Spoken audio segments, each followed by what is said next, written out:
matière de respect de la légalité à Grasse et dans notre agglomération du Pays de Grasse, et aussi d'égalité des citoyens devant la loi et des obligations de chacun. Notre action en tant qu'élus municipaux et communautaires vise d'abord à veiller à la légalité des actes et procédures qui, vous le savez, sont loin à Grasse d'être toujours conformes à la légalité. La justice administrative, comme les justices civiles et pénales, en ont produit maintes preuves.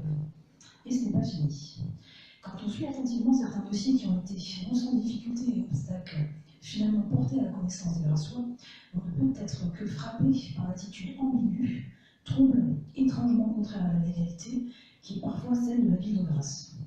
Je ne dis pas de la municipalité actuelle, car souvent ces dossiers sont à cheval sur la précédente municipalité et l'actuelle, et les deux donc, portent la responsabilité des orientations et prises de position judiciaire, municipale et communautaire. Je rappellerai au passage qu'on a quand même voté l'honorariat au précédent maire.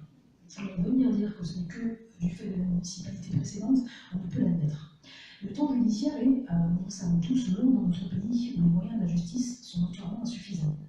Pour mémoire, les chiffres publiés le 4 octobre 2018 par la Commission européenne pour l'efficacité de la justice nous indiquent que la dépense par habitant pour la justice au Luxembourg, par exemple, est de 139 € par habitant, 122 pour la Hollande, 103 pour la Suède, 96 pour l'Allemagne, alors qu'en France, on ne prévoit que 64 €. Donc non seulement nous ne sommes pas dans les meilleurs, mais en plus nous sommes en dessous de la moyenne de l'Union européenne.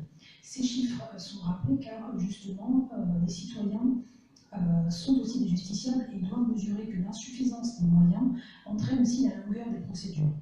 Pas étonnant donc dans ces conditions que le manque de moyens emmène malheureusement les procédures à traîner et les décisions de justice à se faire attendre. Les procédures donc traînent en France et traînent aussi dans notre département et dans notre ville. Prenons deux exemples dont vous avez entendu parler. Le fameux dossier Simrise avec le protocole transactionnel qui a été passé à la demande de M. Leleu, alors président de l'agglomération de Grasse, avec la société Foncière Europe dans le cadre de l'aménagement de la friche industrielle Simrise à Romain-Grasse. Cette opération, nous l'avons dit en conseil communautaire, a coûté 11 millions de pertes d'argent public.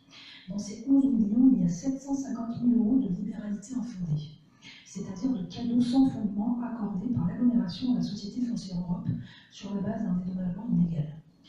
Ce cadeau a été octroyé par M. Leleu, le conseil d'agglomération et le conseil municipal sur la base de délibération d'une exceptionnelle gravité. Donc, dans mon texte, j'ai mis ce petit passage-là en italique parce que justement ces termes-là ont été repris dans tous les jugements qui ont été rendus. Donc le tribunal administratif de Nice l'a repris, la cour administrative d'appel de Marseille et le Conseil d'État qui, dans leurs attendus, souligne cette gravité. Il a donc fallu tenir bon durant 10 ans de procédure et de pression et de fausses informations pour que ces 750 000 € puissent enfin être récupérés. Et durant toutes ces années, Paul Lezière et Grâce à tous ont été seuls pour mener cette bataille, pour récupérer cette somme qui a été indûment privée du budget de l'agglomération et des 23 communes qui la composent. Non seulement nous avons été seuls, mais ce qui est intéressant dans cette illustration-là, c'est que devant le tribunal administratif, la cour administrative d'appel et le Conseil d'État, nous avons eu non seulement à faire face à la SARL Foncière Europe, ce qui est un peu logique, mais aussi à la communauté d'agglomération, ce qui est beaucoup moins. Toute l'action de la communauté d'agglomération, jusqu'à ce que le Conseil d'État nous donne une fois de plus raison, a visé à ne pas récupérer les 750 000 € et à défendre les positions de la société Foncière Europe. Pourquoi la communauté d'agglomération et son exécutif ont-ils systématiquement joué contre leur camp? Nous l'ignorons, mais la question mérite d'être posée. Aujourd'hui, notre action a seulement pour but de faire réintégrer ces 750 000 € dans la caisse de l'agglomération. La bataille n'est donc pas finie, mais nous continuons de la mener. Vous noterez au passage qu'en 10 ans, Paul Lezière, qui a été l'auteur de toutes les procédures et qui a vu à 4 reprises son action reconnue et approuvée par la justice jusqu'au plus haut niveau, n'a jamais eu l'honneur d'une seule interview dans la presse. Nous menons donc une bataille pour la légalité. Nous menons aussi une bataille pour l'égalité de tous devant la loi. Vous connaissez tous le dossier du château des Terres. Vous savez qu'il a été construit au mépris de toute réglementation et avec une série d'illégalités continues depuis 2005, voire auparavant, si l'on en suit le jugement du tribunal correctionnel de Grasse du 29 juin 2017 et le réquisitoire de l'avocat général de la Cour d'appel d'Aix-en-Provence ce 21 janvier dernier. Là encore, on peut s'interroger sur l'étrange mensuétude à l'écart de délits durant au moins 14 ans, délits continus qui ont été constatés et reconstatés tant par les services municipaux que par ceux de l'État.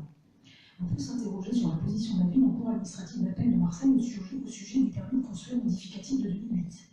Là encore, on ne trouve pas la municipalité des côtés des citoyens qui dénoncent un permis abusif et demandent l'application de la loi, mais étrangement du même côté que les propriétaires du château d'Iter qui sont dans la loi. Je fais une petite parenthèse parce que nous, Grâce à tous, on était à cette audience-là. Il faut savoir que les avocats de M. Diter ont quand même mis en avant les incohérences de la ville de Grasse qui tantôt se trouvaient du côté finalement du mis en cause et puis qui, suite à la pression finalement de notre groupe, ont décidé de formuler des demandes de dommages et intérêts plus conséquentes, etc., etc.